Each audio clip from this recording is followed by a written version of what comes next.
Alright guys, welcome back to another how-to. Ngayon, ang gagawin po natin ngayon ay Royal Bibingka. Tuturuan ko po kayo kung paano gumawa nun. So, yeah, sorry for uploading this late kasi hindi ko na-record yung yung pagka-narrator ko, yung nagsasalita habang naggumagawa. So, yan, i-edit na lang natin. So, let's go to the video and yeah, anyways, the same video pa rin. At yun ay papakita ko sa inyo yung mga kailangan. So, kailangan natin ng yan. Ito. Salted egg. Rice flour. Melted butter, pero hindi ko na in-include yun dito sa introduction. Sorry about that, pero i-add natin mamaya. Baking powder. Coconut milk. Glutinous rice flour, sugar. So, yan guys, let's begin now. Kailangan natin ng rice flour, 2 cup of rice flour. And then 3/4 cup ng glutinous rice flour. Tapos 1 cup sugar.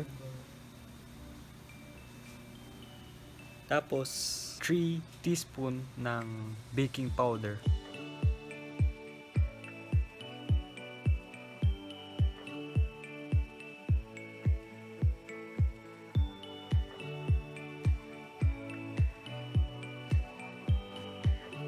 So ayan, nailagay nyo na lahat sa bowl, yung apat na yun, and let's mix it well.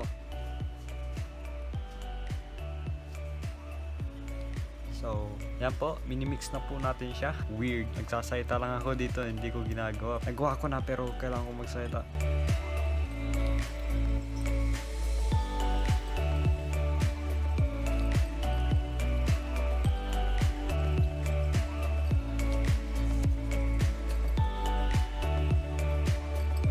So after mong minix yan, kailangan mong i-chop tong salted egg kasi kailangan natin yun para sa toppings syempre. Tsaka bago muna yan, gawin muna natin yung liquid. Kailangan natin ng 1.5 cup coconut milk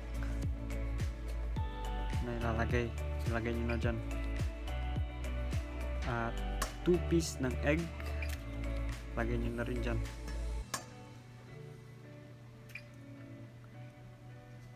3/4 cup ng melted butter. Lagay nyo na rin dyan.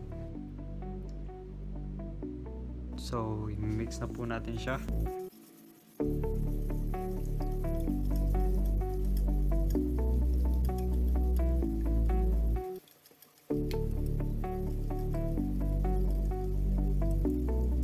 Anyways, after nyan, ipagsasama na po natin yung isang bowl sa pangalawang bowl. Kaya yan, mix na natin. Ihalo ng mabuti.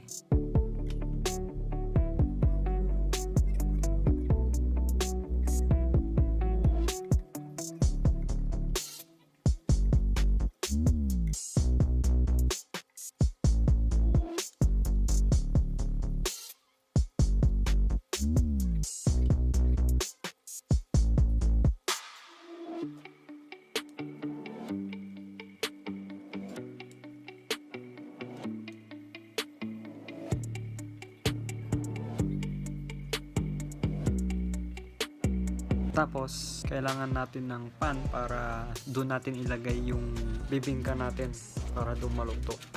And yun, kailangan natin ng mantika. Ibabrush natin to para hindi dumikit yung bibingka sa pan.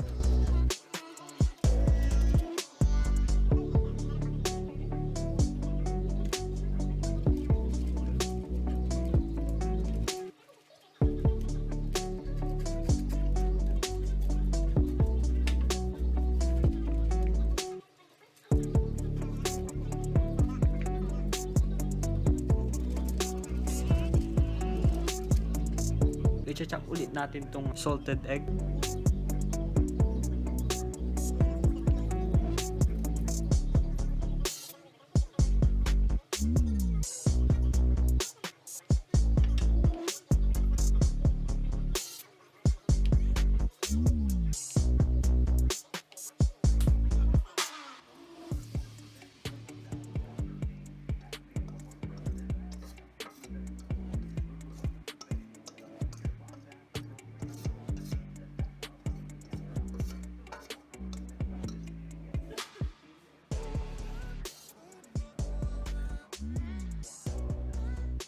So, after nating ilagay ang itlog maalat sa hindi pa lutong bibingka, ilalagay na natin yun sa oven.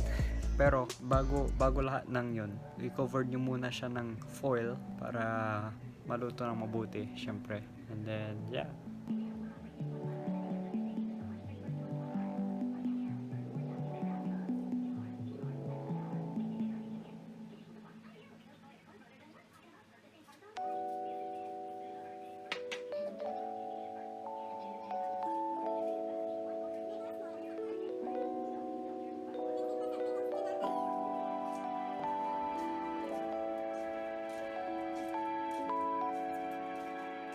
You will bake it for 15 to 20 minutes in 200 degrees Celsius. Hindi ko alam kung ano sa Fahrenheit, pero ito yung nasa Fahrenheit.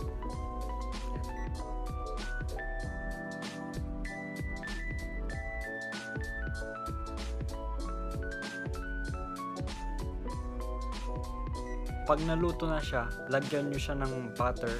Ipahida nyo ng butter. Pahida natin siya ng butter sa taas.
And then, cheese sa taas. Toppings rin yun.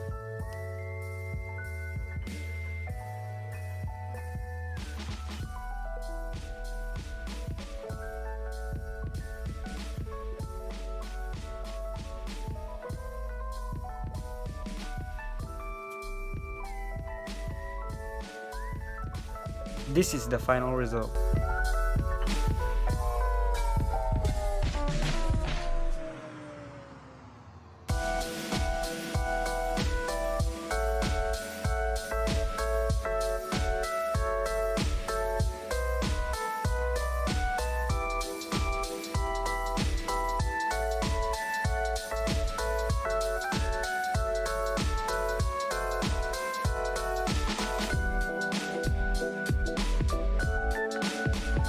Hope you guys enjoyed this video. If you do, please leave a big thumbs up and subscribe. I'm sorry again for posting this so late. Lahat ng recipe, lahat ng ingredients nasa description below. Kaya kung gusto nyong gawin tong Royal Bibingka, gawin nyo lang. It's free. Anyways, that's it. Gawa tayo ng outro.